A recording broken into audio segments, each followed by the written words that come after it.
bloque de MB Noticias vamos a hablar de esta nueva reglamentación que firmó el presidente de la República, Yamandu Orsi, la reglamentación de la ley de medios, que había sido suspendida en el mes de abril, ahora, poco antes porque había sido creada poco antes de los últimos días de la administración Lacalle, y bueno, ahora está una nueva ley. Para hablar de este tema, una nueva reglamentación, me estoy atreverando ahí. Estamos recibiendo al director nacional de Telecomunicaciones, Pablo Siris. Un gusto que estés esta mañana con nosotros. Un placer, como siempre, estar aquí en TV Ciudad. Bien. ¿Qué problemas intenta solucionar esta reglamentación que había sido, como decía, suspendida en abril? Bueno, en primer lugar, aclarar que lo realmente complicado son algunos aspectos que están en la propia ley de medios. El decreto reglamentario de la ley de medios cumple con la función precisamente de, valga la reiteración, de reglamentar esta norma que fue aprobada en el año 2023, ¿verdad? Pero que tuvo además algunas particularidades en su aprobación, aunque tuvo un largo proceso de debate. Luego se aprobó de un día para el otro, en sesión grave y urgente, con el tratamiento en comisión de diputados en un día, con la aprobación al día siguiente, y en el Senado nuevamente la aprobación en un día sin discusión, porque si no correspondía volver al debate. En fin, tuvo aquel famoso artículo donde establecía una suerte de junta de control de los contenidos de los medios. De censura, digamos, casi. Fue compleja, fue realmente muy polémica esa norma, pero bueno, todo eso se resolvió en apenas unos días. Entonces, la ley tiene algunos problemas. ¿Y por qué no optaron por hacer una nueva ley? Bueno, nosotros no podemos ignorar la realidad parlamentaria que tiene nuestro país, donde el oficialismo no tiene mayoría en la Cámara de Diputados y no tiene mayoría tampoco en la Asamblea General, de forma tal que eso requerirá negociaciones que ya escapan del ámbito del Poder Ejecutivo y corresponden más bien a los parlamentarios.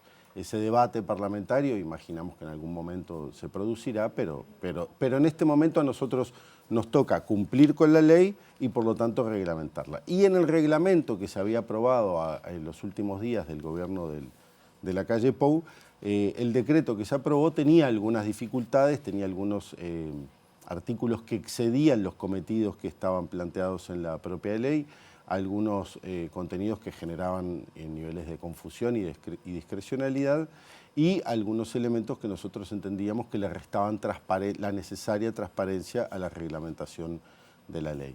Entonces, una de las primeras cosas que se quiso resolver, o sea, mejor dicho, entre las cosas que se quisieron resolver, una que está planteada al principio de la norma, es un mecanismo de regularización para transferencias no comunicadas al Poder Ejecutivo. Eso no estaba en la ley, no estaba previsto en la ley, y ese mecanismo además pretendía regularizar un mecanismo que está considerado dentro de la ley como una falta muy grave, que incluso ameritaría la revocación de un servicio de comunicación, y por lo tanto no correspondía en un artículo de un decreto incorporar un mecanismo que simplemente lo regularizaba haciendo borrón y cuenta nueva, como aquí no ha pasado nada. Por otro lado, se establecen mecanismos de transparencia vinculados a la titularidad de los licenciatarios de servicios de comunicación audiovisual. En el decreto anterior se preveía que alcanzaba con presentar el acta constitutiva de una empresa para identificar a sus titulares, y todos sabemos que una empresa se constituye en un momento, pero luego se venden, se compran acciones, ingresan titulares, etcétera, y lo que correspondía entonces era identificar a los actuales titulares, claro, y no a los que se conformaron en el momento de la constitución de la empresa propiamente dicha. Eso de alguna manera limita esa posibilidad de extranjerización, ¿no? Porque según leí, creo que fue el artículo 4, era que bueno, por lo menos tenían que presentar todo, de dónde, si tenían domicilio constituido y tal. Se pretendió quitarle opacidad a este procedimiento y darle la mayor transparencia posible. No se pueden hacer transferencias de servicios de comunicación audiovisual sin conocimiento de la administración, eso es, sin conocimiento y sin autorización de la administración, y por lo tanto entonces no correspondía que se permitieran mecanismos que le daban opacidad al procedimiento. En el mismo sentido se indicó precisamente qué se entiende por coordinación de operaciones, una de las situaciones que se han dado en nuestro país es la concentración de servicios de comunicación audiovisual donde hay transferencias no informadas, donde no se solicita autorización, y bajo la figura de la coordinación de transmisiones simplemente hay 4, 5 o 6 medios de comunicación que operan en el mismo local, con la misma administración, con el mismo personal, con las mismas antenas, etc.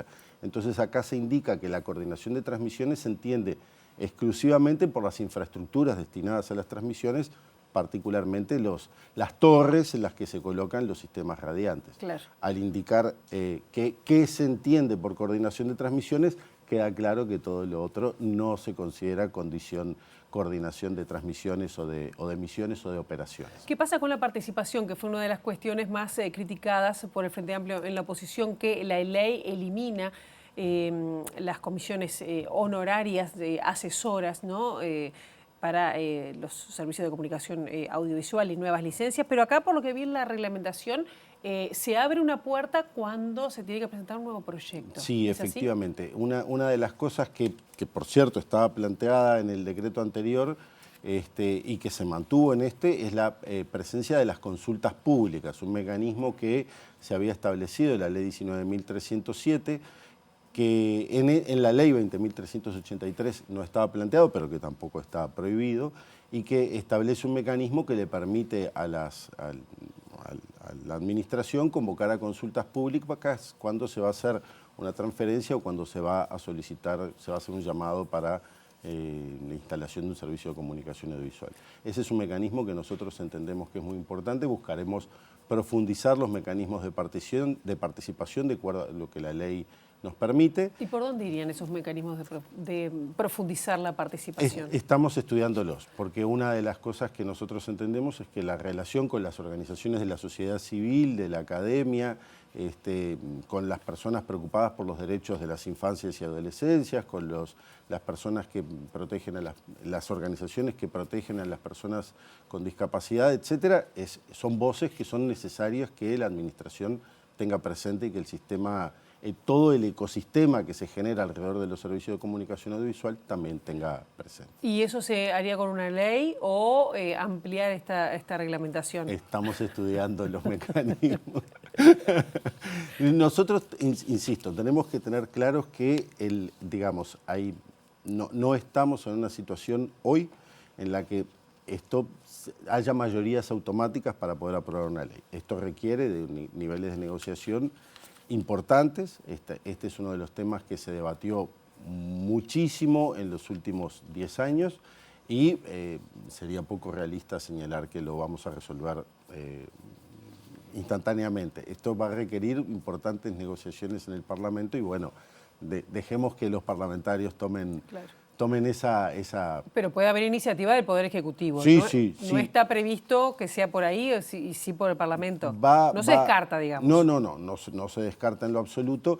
Sí va a haber algunas cuestiones, por ejemplo, que plantearemos, que son pequeñas correcciones que no van al fondo de la norma, como por ejemplo en algún caso se dice que se debe comunicar determinada cosa y cuando en realidad nosotros entendemos que se debe acreditar determinada cosa. Entonces, en fin, hay como pequeños mecanismos, pequeños errores, entendemos nosotros, o quizás decisiones que se adoptaron en el marco de buscar un mecanismo más preferente para los particulares, que bueno, que nosotros entendemos que lo que se debe garantizar es el acceso de la comunicación a servicios de comunicación audiovisual de calidad, de transparencia, entendiendo además que hay un rol de la comunicación audiovisual, de la comunicación social, que es lo preponderante y que entendemos entonces que los derechos de las personas no pueden estar subsumidos por las libertades de las empresas. Claro,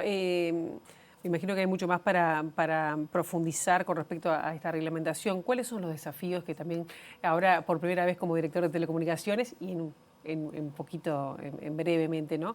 tiene por delante? Esto era un escalón.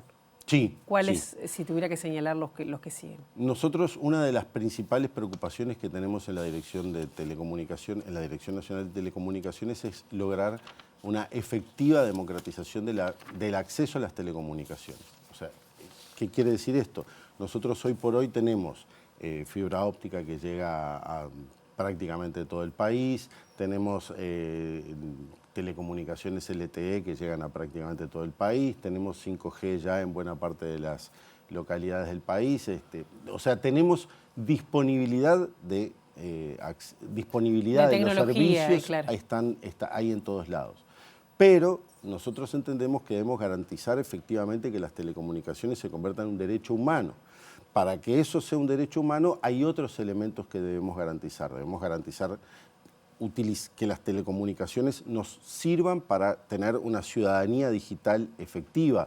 Debemos garantizar que las telecomunicaciones nos sirvan para obtener una educación efectiva. Debemos garantizar que las telecomunicaciones nos sirvan para lograr el entretenimiento y la cultura en todos los rincones del país. Y no solo estar todo el tiempo deslizando un reel detrás de otro en una red social. Para lograr esto, bueno, hay mecanismos que nosotros podemos utilizar para promover determinado tráfico y es lo que nosotros vamos a buscar ahora realizar en conjunto además con la empresa pública de telecomunicaciones, en conjunto con la unidad reguladora de servicios de comunicación, buscaremos que el gobierno en su conjunto logre impulsar determinados derechos. La próxima hablamos de eso. Pero encantadísimo. Pablo Cini, muchísimas gracias por estos minutos. Es un placer siempre.